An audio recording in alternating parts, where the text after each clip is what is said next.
Grosse houle ventée en baisse entre midi et 2 sur la Cano. Rebonjour à toutes et à tous. Donc des dégâts à la Cano, ça me fait pas plaisir de les filmer, mais bon, il faut quand même faire un petit relevé. Je vous souhaite courage à tous. Il y a eu des dégâts, mais pas énormément non plus. Alors on a un temps qui est variable à couvert avec de bons grains, une température extérieure qui est relevée à 14-15 degrés, une température de l'eau à la baisse à 17-18 degrés, une marée qui est à la baisse, le plein bas est à 16h45, il y a des petits coefficients 29 et sur cette marée qui descend, le vent est onshore, plein ouest, il est soutenu à fort, là il commence à se calmer, il y a du symbole fort établi, des rafales à 6 par moment, 6-7 sous les grammes, il commence à se calmer. Alors le plan d'eau est en vrac complet, la mer elle est déchaînée, elle est déchaînée, mais moins que ce matin. On voit que c'est déjà à la baisse par rapport à ce matin. La houle longue de la tempête Domingos, 18 secondes de période orientée ouest à ouest-nord-ouest.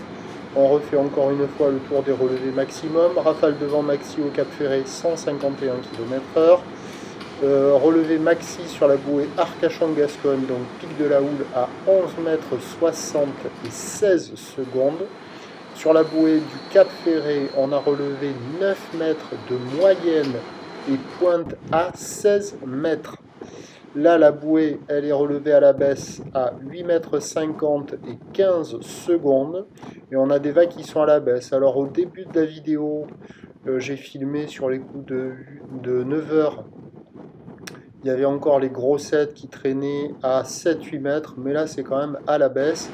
On a un déferlement qui est régulier à 4-5 mètres, série qui rentre fréquemment à 5-6 mètres, grosse série à la hauteur de 6 à 7 mètres. Alors c'est toujours pas évident à évaluer la taille des vagues, mais si vous comparez les différents angles de vue par rapport aux précédentes vidéos où il y avait de la taille, c'est énorme, ça casse hyper loin au large, du moins au début de la vidéo là, avec toujours les plus grosses vagues qui sont celles qui ne cassent pas de multiples fois sur le grand large avant d'arriver en déferlant sur le large là.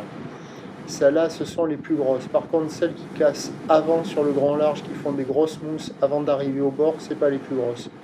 C'est impressionnant, des fois les gros paquets, ça tombe au ralenti, ça gronde, ça explose, il y a des détonations d'écume. Et regardez là, par rapport à la personne au bord, par rapport au front de mer où les vagues déferlent, c'est vraiment costaud quoi. Donc au moment où j'ai filmé, il y avait encore 7-8, mais au moment où je vous parle, c'est 6-7. Ça change pas grand chose, c'est impraticable. Ça tombe au ralenti, hein. J'ai pas mis le ralenti là. Donc c'est gigantesque. Toujours les plages qui sont interdites d'accès, ainsi que les parkings. L'évolution, donc attention à la mer dangereuse, hein. Et puis l'évolution pour le reste de la journée, c'est un train de houle qui va baisser, du vent onshore qui va se calmer un petit peu, donc à 13h c'est 6-7 mètres, hein. Ou d'ouest à ouest-nord-ouest 18 secondes de période, vent d'ouest 5-6, et à 17h ça sera 5-6 mètres maxi, ou d'ouest à ouest-nord-ouest 17 secondes de période, vent ouest-sud-ouest 5-6. Pas de surf et pas d'action, attention, il y a eu des dégâts, mais pas des choses catastrophiques, ça fait erreur de ma part.